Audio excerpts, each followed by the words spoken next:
Hi friends. Polypectomy is considered to be a very simple procedure, but there are certain challenging situations which we face sometimes. One of them is postmenopausal women. Today I'm going to talk to you about polypectomy, which we have done in a challenging patient using the truclear intrauterine tissue removal system. This was a 72-year-old female who presented to us with an incidental ultrasound report showing a large polyp in the uterus. She was totally asymptomatic, no postmenopausal bleeding, no discharge, but the polyp was considerably big, so we decided to proceed with a polypectomy. This patient had previous 3 cesarean sections, all vertical scars, and her uterus was ventrifixed. On examination, we could not palpate the cervix, we could not see the cervix because the cervix was pulled up, and the cervix was also elongated and the entire uterus was stuck to the anterior abdominal wall. When we started doing the hysteroscopy, we tried to negotiate the internal os with the 2.9 mm Bertocci hysteroscope. Now, we could have done the polypectomy with the scissors, but in such a patient, the retrieval of that polyp would have been a challenge because the cervix was very pulled up and the uterus was extremely high up. So, inserting anything for retrieving that big polyp would have been a challenge. So, the first step is we started negotiating the cervix, and what we realized is that the cervical canal is extremely narrow.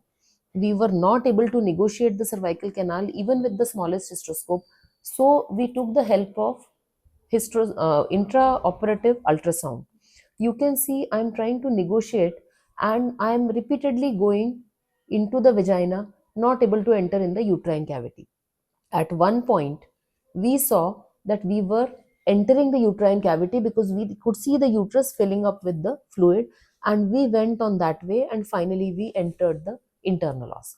Now the challenge was that the truclear device is with a hysteroscope which is wider. It is at least 6 millimeter wide.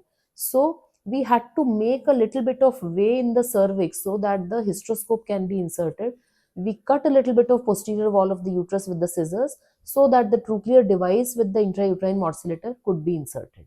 Now, once we have made the way for the trochlear device, we inserted that device, and lo and behold, we were able to see a large cervical polyp which was filling the entire cavity of the uterus. Tissue retrieval system. This is the polyp, as you can see. It is a highly vascular polyp, but the vascular pattern is not very abnormal, so we were pretty sure that it's a benign polyp. We first went to the lower pole of the polyp, removed the tissue from there, and then we went to the anterior part, and you can see the soft tissue blade is rotating. It is taking out the tissue mechanically, plus there is a suction. So whenever we put on the suction, all the tissue goes in the channel and is collected in the suction cannula. Now this is towards the end of the morcellation procedure. You can see that almost only the shell of the polyp remains, and there you go. It has magically just sucked the polyp in the uterine cavity, and the entire polyp is finally out.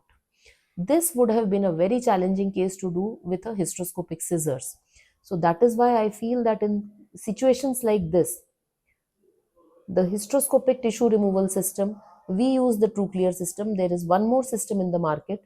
These can be the game changers. Also, you can see we are at the base of the polyp, and all of the tissue of the polyp is being completely removed. So there is very little chance of recurrence. Thank you for your patient listening.